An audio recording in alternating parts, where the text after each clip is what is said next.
I'm Cassidy, one of your Indianapolis Colts cheerleaders, and you're watching the Bleav in Colts podcast. What's going on, Colts Nation? I'm Lawrence Owen, back with another Bleav in Colts as we go over the Week 11 NFL. What happened, games, news, everything. I am with Jerraud Powers, Rodney Mcleod, and guys, a lot of interesting things happened this past weekend for football, and I'm going to go ahead and give the floor first to Jerraud.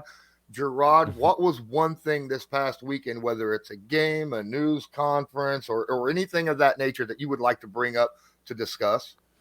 Well, the game that I definitely want to discuss is the Cowboys going to Minnesota and doing what they did. I know everybody in the media has been talking about, this is the game that Minnesota can kind of, prove to people, even though they've only lost one game or two games this whole year. Everybody still think Minnesota has to prove that they're a legit contender or whatnot. But I thought it was a big opportunity for them as well, because you're facing an NFC opponent that you might have to see again in the playoffs. So you would have think that this type of game would have had like playoff type atmosphere, intensity, stadium going crazy, like one of those type of games. But to see the Cowboys go out there and, man, Zeke Elliott comes back and it's just like everything's clicking on all cylinders. Their defense was already playing at a high level. To go to Minnesota, which Minnesota beat some pretty damn good football teams this year and has been playing some really good ball, to go up there and beat them 40-3. I don't know if that, just a bad Sunday, because it can happen. I don't know if that's just a bad Sunday or things to come for Minnesota, but that was interesting to me. BetOnline remains your number one source for all your betting needs this season. You'll always find the latest odds, team matchup info, player news, and game trends at BetOnline. As your continued source for all sports wagering information, BetOnline features live betting, free contests, and giveaways all season long. Always the fastest and easiest way to bet on all your favorite sports and events, whether that's NFL, NBA, NHL, MMA, tennis, boxing, even golf. Head to betonline.ag to receive your 50% welcome bonus on your first deposit. Make sure to use the promo code BLEAV, that's BLEAV, to receive your rewards. BetOnline, where the game starts. Yeah, definitely. I mean, but after the game, I believe it was Michael Irvin was asked the question, who's the best team in the NFC? And he said, hands down now, the Dallas Cowboys, And I'm like, didn't the Eagles do pretty much the same thing to the same team earlier in the year? I'm not sure, but, who has the better record right now? I don't go check that out. But, yeah, I mean, for the Cowboys to come out and do what they did in Minnesota, that's a statement game, definitely. Yeah, I think that the difference between Eagles and Dallas was Dallas did it on the road, which was a lot tougher, challenging. Yeah, and like you said, after Minnesota, they've been on a little streak now. They've beat a lot of great teams that people honestly thought would go the other way, but they found a way to get it done. Then one thing to point out is the fact that in a lot of those games, though, they were trailing, and I think, they got accustomed to this sort of style of play, right? Like, we're going to bounce back, but it just doesn't happen, every week, especially when you play good teams like Dallas. And I think that showed, and they didn't have enough to come back and turn this game around like they've done previously. And I think Justin Jefferson, is a huge outlet for Kirk Cousins, and of course a dynamic player. We saw what he did last week. Remarkable catch, 4th and 18. But it's crazy. They held him wild. Probably catch of the year. Like, I don't even know. I still don't understand how he caught that. It's nuts. But I feel like they held him to like 33 yards or something. So that plays a huge role, limits that offense, but I still didn't expect him to, put 40-3 on him when I saw those highlights. Absolutely. What's a topic that you would like to discuss, Rodney, after you get your drink there? Yeah, I think, one game that was very surprising to me very low scoring game, and saw that it came down to a punt return. Was the New England Jets game. What a crazy ending. Yeah. That's just Patriots football, man. Just find any way to get it done. It doesn't matter whether it's offense, defense, special teams. They coach it all the same, and it showed in the moment that you may have thought it's going into overtime. They continue to Bleav, man. Those guys are coached up, like no other. And so that was a huge play for them to seal the victory. But I think the biggest question mark moving forward is, who's now going to be the quarterback for the New York Jets. I saw Elijah Moore, I guess, apparently put something on his story of him throwing the football. Everybody's going to be auditioning, I guess, this week for that job. But I don't know where that places this locker room now, though, too. Like, how many people are actually, on the side of Wilson versus wanting somebody else to step in, a Flacco, right? OG coming in, and can he get him to the promised land? So it'll be interesting to see what happens. No, you're right, because when you look at the Jets, man, they're having a good year. And then when you look at their defense, I mean, some of their young guys are emerging as superstars. And, they got a solid, young, good core, good mix of veterans. And they got a defense that's been balling. So when you look at this team, it's not like they don't have, enough pieces to go out there and compete, get in the playoffs and do all those things. But man, when you're talking about the quarterback position and the leadership role and like maturity that comes with playing and being a starting quarterback in the NFL, I feel like Zach Wilson, man, ever since this past offseason, it's just been stories that don't have anything to do with him playing good football. It was the stories with his sisters or mom or something like that in the offseason, and then all the immaturity up and down, how he plays, and then you go into the, media, and the reporter asks you a simple question, which is very obvious. Everybody was expecting the same answer as far as when it comes to, hey, do you think you let the, defense down with the play of the offense today? And he literally looked in the camera and was just like, no. Like, no, I didn't let the defense down. It's just like, what? So as a young player, a year two player, veterans are not going to let that slide because he hasn't proven anything in this league. And I think once people really understand, or people realize, especially Rodney, how hard it is to play defense in this league, when you're only giving up 3 points a game, that's pretty much a damn A+ game, for your defense, to 100%. Where you're like, man, you don't even got to score a touchdown. Just get us 2 field goals and we'll win this game, or whatever the situation was. But like Rodney said, I wonder what that locker room is like right now, because I'm pretty sure it was some intense player only type meetings going on to kind of voice, because like I said, when you're a young guy, you can't speak like that in the media. I mean, only proven vets can come out there and say something like that and feel okay going into the building the next day. But when it comes to like young guys just saying that, and now your head coach, his next interview, he has to answer to how he responded to all that, man, I'm telling you, that can cause problems in the locker room for sure. Thank you for watching Bleav in Colts with myself, Jerraud Powers, and Rodney Mcleod. Please don't forget to smash that like button. Hit subscribe if you're not subscribed. Tag that notification bell so that you are notified next time we upload a video, because there's a minimum 3 a week every Tuesday, Wednesday, and Thursday. If there's other ways that you would like to support this channel, check out the description of this video for ways you can check out the merch shop, follow us on social media, and then, of course, a donation link. All support is welcome. Let's get back to the show. Man, I'm sitting here looking at this, and I'm reading that, and I'm like, oh, my goodness. I mean, even if you have an interview with the defense, let's say like the Colts defense right now, where the game that they just played, they had a phenomenal game. I asked Rodney Mcleod, do you feel like you let the offense down? What would be your answer to that right there? I would say, because at the end of the day, the game kind of was in our hands to be able to seal the game, and we failed to do that. So that's just how we treat it, man.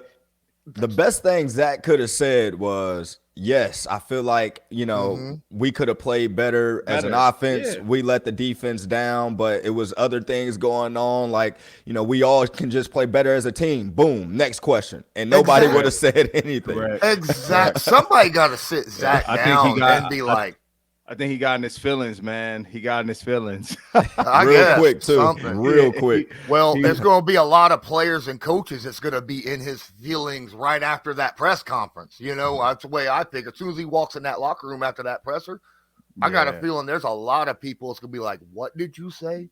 Yeah, you can't be cool with 1.9 as your average. Yeah.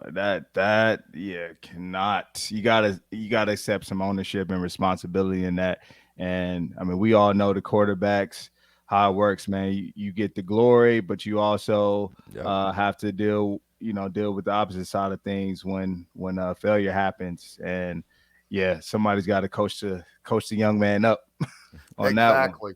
Well, when I asked you about, what you would say, no one really blames the defense, I don't think, really too much, because, the defense played a phenomenal game for the Colts, but you're still going to be, you got to be critical of yourself. Like you have to be critical of yourself and your side of the ball. And it's a team sport, man. And so not one side is as ever to blame. We all take responsibility in wins and losses. And absolutely. I think, like Jerraud said, it's simply put, like he could have phrased it in a whole different way, accept the ownership for what the offense needs to improve on, and then collectively as a team, and then you move on to the next question. Yeah, absolutely. Well, we're going to move on from that topic specifically. I would like to discuss me personally. Now, we talked about the Cowboys. Let's talk about the other team besides the Eagles that we already talked about on last episode, the Giants. At home against, at the time, the 3-6 Detroit Lions, and they get their doors blown off of them 31-18. How does the Giants respond to something like that after what the Eagles did in a fourth quarter comeback and what the Cowboys did for their own selves? How are they going to be able to bounce back from that? Me personally, if I'm a coach, I might make a cut up of maybe 10 to 15 plays and let us watch it. But sometimes when you have those ugly games like that and this one us, it's not our type of game or whatever, like we're way better than this. You just got to like watch a couple plays, coach them up, and just move on, forget about it. Especially when, things have been going well this season. Everybody's been playing well this season. Been kind of, going over expectations with the Giants. Nobody thought the Giants was going to be having the season that they're having. So sometimes to keep that mojo going, you don't want to dwell in a bad game, especially at this point of the season to where you only got a few more left and everybody's fighting for position right now. So if I'm a head coach I'm with the Giants right now, I'm probably going to make a little small cut up and we're moving on the next week. I don't even want people to even, because when you think about the Lions, even though I'm not saying that they're the worst team in the league or whatever the case may be, you know you're better than that team at the end of the day.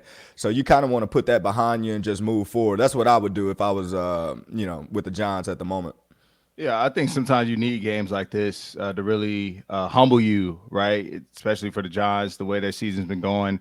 No one's expecting them to be in this position, but I'm sure, after a while, they start to believe that, they are who their record, says they are, and as they should. But sometimes, right, you take these games for granted. You have Detroit coming in. It's a home game, and you just think that everything is going to go the way it's always gone, right? And that just shows you any given Sunday. So sometimes you need this in the midst of your season. When you think you've got it, right? Somebody humbles you. Humble you. Yep. Yeah. And I think it might be one of those times, for the Giants to test their character, see how they respond going into this next week. Because that's how the season goes, man. It's ups and downs. There are going to be different crises that take place, and how do you respond? And the people that respond the best ultimately, end up exactly where we're all trying to be. And that's, in the playoffs and hopefully winning the championship. So I'll be interested to see how they come out this next week and how they look. So, Rodney, with the way you were talking, it brought me back to a Star Wars meme, right? I was thinking the Admiral Akbar, the fish head guy on Star Wars, where he's like, "It's a trap, it's a trap," right? Exactly. Yeah, exactly. That is one of those. Yeah. All right. So, final topic I think I want to discuss. I want to go through a series of events over the last 3 weeks. Okay. I would like to do that. First off, with the Indianapolis Colts a couple weeks ago, obviously we fire our head coach. We get a new head coach. Whole quarterback situation happens over a 3-week period. We walk in against the Raiders and beat the Raiders, who were already having a bad situation. So at the time, the Colts right now, everybody's talking about them and the disarray the Colts are in. They beat the Raiders. Now it's the Raiders' turn to be talked about how much disarray the Raiders are. This past Sunday, the Raiders, on the other hand, walk right into Denver and beat them. So now where does that put the Broncos at this situation where they're on the bottom end of the disarray totem pole after that series of 3 weeks? Well, 3 weeks ago, you asked me what 2 coaches I thought was going to be the next 2 to get fired, and I might have to switch my opinion and say Denver's coach might be on the hot seat, and even saw a couple reports. But from the Raiders side, it's just crazy how winning cures everything. You can be playing awful, horrible, but let you win, people will forget about what was going on in the past. But from Denver's side, man, I don't know. I mean, you start out with these high expectations. You give Russell Wilson all this money. He hasn't lived up to that. And then team-wise, they've been dealing with a lot of injuries and all those things that have happened because before the season, I thought their defense would be one of the better defenses in the league too, because they do have a lot of great players. But, sometimes these things happen, man. And I think right now they're just trying to do whatever they can possible to salvage their season and try to end it on a good note. But I think you gotta rebuild this thing. I think they're at that point now to where, we got to start from the bottom and just work this thing up, because I thought at the beginning of the season you had pieces in place, but looking at where they're at now, it's like, man, I didn't expect them to be playing this bad of football with the talent and the roster that they have. Rodney, your thoughts? You don't even want to talk about it. Yeah, I don't even. It's a shock, man, to see both teams. I think in the position that they're in, and like you said, Derek Carr had a emotional post game press conference last week, and to come back and to get the win in OT is huge for that team, the morale of that team, and they're showing that they still stand together through it all, and that's what you want to see, man. At the end of the day, when you see guys start to lose their fight, then that more than likely means that the leadership they don't believe in the leadership, and that's normally the head coach. And so it's encouraging for them, and I'm sure fans of the Raiders to see them be able to bounce back and get a huge win. But on the other hand, you have Denver under Russell Wilson's command. It's a surprise, and I don't know where this really puts them going into this off season. They're gonna have a lot of tough decisions to make, offensively and as a team, in which direction they go in. But as Jerraud said, man, they just paid them before the season took place without him taking the snap, and I was shocked myself. I got a lot of respect for Russ, but I was shocked, and now they got to live with that. So, man, I was going to say it was the last topic, but I'm going to kind of build off of that, like like in a presser. Like, this is a 2-part question. There's of the 3-7 teams, which one's been the most disappointing this year? The Raiders, the Broncos, or the Rams? I think the Rams, because in my opinion, I thought they was gonna Man, you look at the roster, they talk Aaron Donald and not retiring. And, I mean, you got all these just studs, all these great guys, great players, on their team. But for whatever reason, it just seems like it's not a fit this season. I mean, you're seeing guys wide open on defense. You're seeing the run bust out of nowhere. You're seeing Matt Stafford overthrow, catch like balls. You're just seeing stuff that is just like, man, when it comes to Super Bowl teams that have their core intact, this is not how you play. It just seems like a chemistry thing or something is just off about them. And I don't know. I still can't figure it out because when the Rams take the field every Sunday, I feel like I can still get that old Rams. I just don't know what I'm going to get out of them. So it's kind of a weird, I don't know if it's a motivational thing as a team, but it just seems like they're not motivated like they were or hungry, like they were. And, and that's kind of concerning because, just a couple years ago, everybody had Sean McVay as, the I guess, new way of how head coach is supposed to look, do, act, how they run their teams and everything. And now we're looking at Sean McVay as like, man, you almost seem like you and changed up your whole offensive system. And, it's not the same, style that we're accustomed seeing from a Sean McVay's offense. So I think the Rams are more disappointing 3-6 team than any other team in the league. Rodney, who do you think is the most disappointing 3-7 team? The Raiders, the Broncos, or the Rams?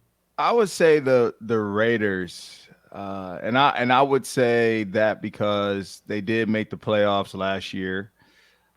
Derek Carr is a good quarterback. They went out and they got the right pieces necessary so that you aren't able to solely lock in on the Renfros of the world, the Wallers of the world, right? They added a huge target in Devontae Adams to be able to now spread that ball around and have kind of, I would say, a two-headed monster, whether you want to go pass game and you want to load the box to try to stop Josh Jacobs, or you tend to the skill group on the outside and we allow Josh Jacobs to be effective. And defensively, they added Chandler Jones and some other guys to help support up front. And so before injury started to occur, I think it was still evident that, something was just off, right? And it takes time. Chemistry does take time to get to know one another, especially playing real games. We know how it works. We're not playing a lot of preseason games now. So you're going to have to go through a couple games to really see, okay, who we are, what's our identity going to be. And, I think after all of it, it still was disappointing that, they're in a position that they are, that they're in right now. So I would probably lean on the Raiders, obviously adding Josh McDaniels, a guy who knows what it takes to win. He has a resume that shows that. So I would say the Raiders in my opinion. Okay. All right. Well, that'll be it for this week's coverage of the NFL from Week 11 for Bleav here on Bleav in Colts. Make sure you go check us out, YouTube, audio podcast, wherever it is you're checking us out. Don't forget to leave a like. If you're listening to this to iTunes, please leave a comment. Right? Give us a rating. It'll help us out a ton. And don't forget to smash that like button on YouTube. Appreciate that. That'll be it for this episode. I'm Lawrence Owen for Jerraud Powers and Rodney Mcleod. This was Bleav in Colts, brought to you by Bet Online. And as usual, go Colts. Do you believe?